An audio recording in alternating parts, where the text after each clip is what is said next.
In 1821, the hottest investment in London was a country called Poyais. It had rich soil that gave 3 harvests a year, rivers that sparkled with chunks of gold, a charming capital city with a theater, a cathedral, and a bank. Investors poured in what today would be tens of millions. Hundreds of families sold everything they owned, packed their lives into trunks, and boarded ships to start over in paradise. There was just one small detail that the brochure forgot to mention. Poyais did not exist. Not the bank, not the capital, not the country. One man had invented an entire nation and sold it. Meet Gregor MacGregor, quite possibly the most confident man who has ever lived. Born in Scotland in 1786, he joined the army at 16, and by 17, he had already purchased himself the rank of officer, which tells you 2 things. The army sold ranks back then, and Gregor's core life skill was skipping the line. He would spend his whole career awarding himself promotions like participation trophies,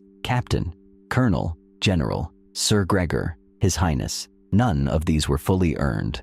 All of them were printed on his letterhead. In 1811, Gregor sailed to South America to fight in the Wars of Independence. And credit where credit is due, he did fight, sometimes even well, but mostly he collected stories. He married into a powerful family, gave himself another promotion, and attached himself to every victory in the region, whether he had attended it or not. Then in 1820, on the swampy Mosquito Coast of Central America, a local king, who was fond of British rum, signed over to Gregor a chunk of jungle the size of Wales. Uninhabitable swamp, no towns, no roads, mostly mud and malaria. Gregor looked at this soggy wasteland and saw something beautiful, a blank canvas. Back in London, Gregor did not describe what he had. He described what he could sell. He declared himself the Cazique of Poyais, which he translated as Prince, and unveiled his nation to British high society. And you have to admire the craftsmanship, because Gregor did not just lie. He built an entire universe of proof. There was a 350-page guidebook describing Poyais down to the architecture, written by a Captain Thomas Strangeways, who was, of course, Gregor. There were maps, sketches of the harbor, a constitution, a flag. There was even a national anthem. The man wrote an anthem for a swamp. Then Gregor went full startup. He opened Poyais offices in London, Edinburgh, and Glasgow. He hired salesmen and printed pamphlets. He sold land at 3 shillings an acre, cheap enough that a working family could dream. He sold commissions in the Poyais army. He sold titles. He appointed a young shoemaker as the official shoemaker to the Princess of Poyais, which is a genuinely impressive job title for a princess who did not exist. And crucially, he printed money, actual Poyais dollars, produced by the same official printer that made banknotes for the Bank of Scotland. Settlers exchanged their real-life savings for this fantasy currency. Gregor had invented a country, and now he was running its central bank from a London townhouse. Why did everyone believe this? 3 reasons. First, timing. London in the 1820s was drunk on South American investments. New countries were declaring independence every other week, and their bonds were the crypto of the era. Everyone knew someone getting rich. Second, verification was impossible. No photos, no telephones. Checking Gregor's claims meant a 2-month sea voyage. The fact check was 4,000 miles away. And third, the sheer scale of it. A con man lies about a gold mine.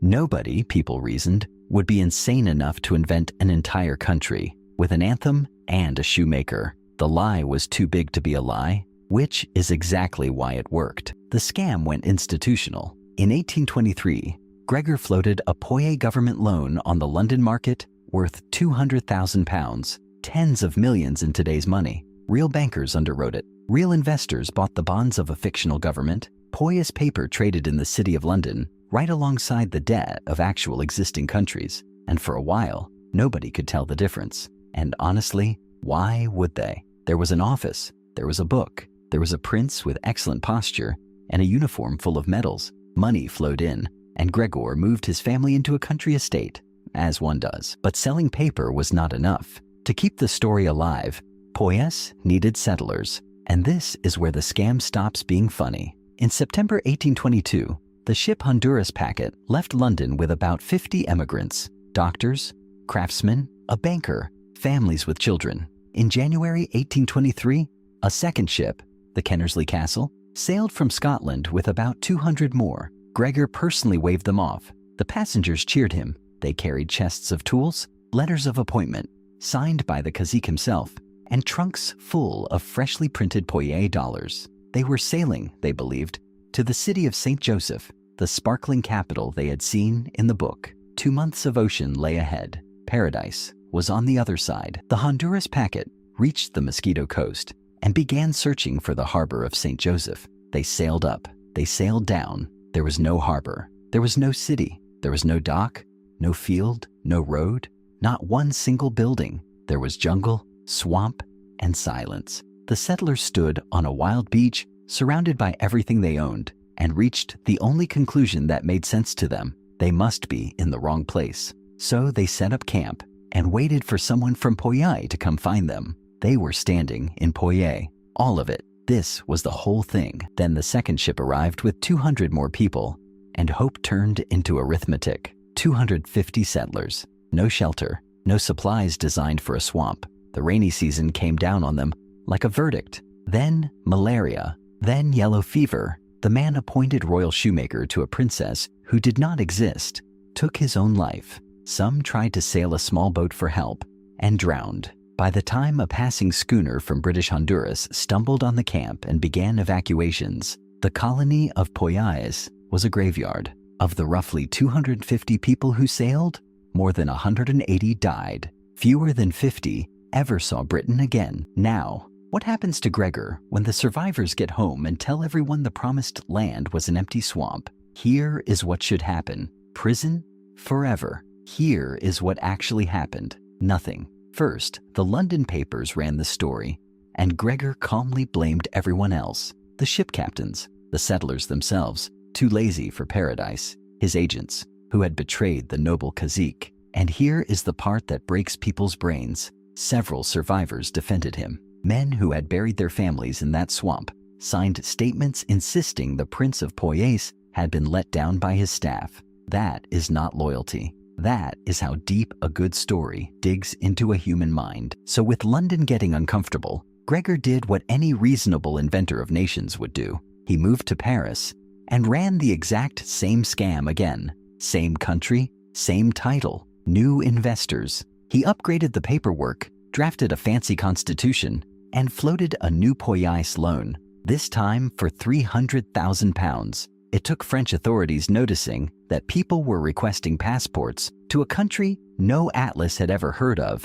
before anyone stepped in. Gregor was arrested and put on trial for fraud in 1826. He hired excellent lawyers, shed a few noble tears, and was fully acquitted. An associate took the fall. Gregor walked out of the courtroom a free prince. Gregor kept selling pieces of Poyais in smaller and quieter deals for another 15 years. Think about that. The swamp had a body count, the newspapers had run the story, and there were still buyers. Eventually, the market dried up, his wife passed away, and in 1838, Gregor sailed back to Venezuela, where he pulled off his final trick. He applied for citizenship and a military pension as a heroic veteran of the independence wars. Venezuela said yes. He spent his last years in Caracas as a celebrated general, and when he died in 1845, he was buried with full military honors in the cathedral. Presidents attended. Not one day of his life was spent in prison for Poyais. So how do you sell a country that does not exist? Let us write the playbook Gregor left behind.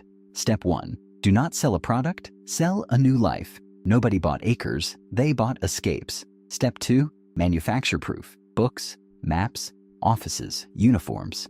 Details do the lying for you. Step 3. Borrow trust. Real banks, real printers, real lords vouching for you. Step 4. Make the lie enormous, because people expect lies to be small. And step 5. When it collapses, be somewhere else, wearing a nicer uniform. If any of this sounds familiar, it is because this playbook never retired. It just moved online. The uniforms became websites, the guidebook became a white paper, and Poyais became a token. One last detail, and it is my favorite. Remember the Poyais dollars, the fantasy money the settlers traded their savings for? Decades later, collectors started hunting them down. Today, an original Bank of Poyais note, the official currency of a country that never existed, sells at auction for real money. sometimes thousands. The fake money became valuable precisely because it was fake. Somewhere, Gregor MacGregor is laughing. He built a nation out of nothing but nerve, ink, and posture, and 200 years later, we are still buying pieces of it. Thanks for watching. Do not invest in countries you cannot visit.